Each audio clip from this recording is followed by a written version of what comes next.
مساء الخير. هنعمل كنافة مش بطريقة عادية ولا معتادة احنا متعودين عليها. اول حاجة بس هنبدأ نرفع الشربات على النار قبل ما نعمل الكنافة. كوبايتين من السكر، كوباية من المية، نص ليمونة، باكت من الفانيليا. محطتش كوبايتين مية عشان الشربات بتاع الكنافة بنعوزه اللي هو يكون تقيل. بعد كده هرفعه على النار ومعايا الكنافه بقى بتاعتي، طبعا طريه، كنت حاطاها في الفريزر، طلعتها قبلها بفتره، مرضتش افتح الشنطه عشان خاطر ما تنشفش معايا. هجيب الصينيه بتاعتي، هبدا ان انا اخد الكنافه وهي طويله على مقاس الصينيه بتاعتي. هعمل يعني هلفها اللور كده، يعني اكنك بتبرمي غسيل. احنا بنعمل نبرم غسيل، طريقه جديده ومميزه اصلا، احسن من الطريقه المعتاده اللي احنا بنعملها. هنبدأ ان احنا نلفها كده، وبعد كده هجيب اي كوبايتين يعني مليانين سكر، مليانين رز، مليانين اي حاجة، المهم ان الكوبايتين يكونوا تقال عشان خاطر اسند بيها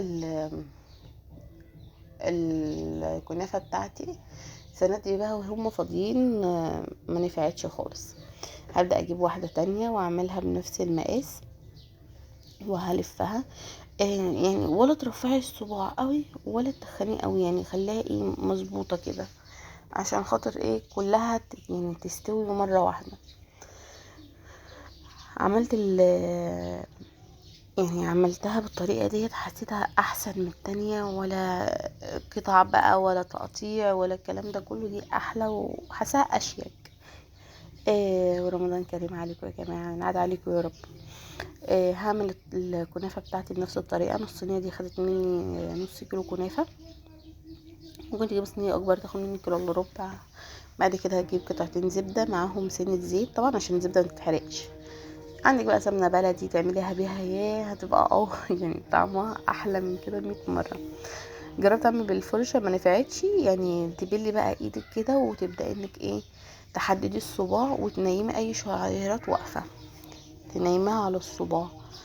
هعمل الكميه بتاعتي كلها بنفس الطريقه، اللي هو هبدا ان انا انيم من فوق، يعني هي تحسها منعكشه كده. هنيم من فوق الشعيرات بتاعتي، وهدخل الزبده بين الصوابع او سمنه بقى على حسب ما انتي محبه.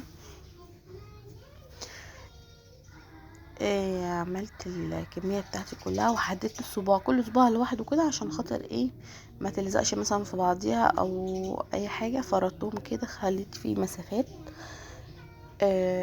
وبعد كده حطيتها في الفرن، ما كملتش حاجه. شايفين جمالها عامل ازاي؟ انا بحب ان انا اقرص عليها في اللون علشان خاطر لما بتكون صفرة كده ما بحبهاش، بحب اللون الذهبي الغامق دوت. سامعين صوت القرمشه؟ حاجه عظمه كده. هبدا ان انا اقطعها قبل ما انا احط فيها الشربات عشان خاطر تتقطع معايا بكل سهوله.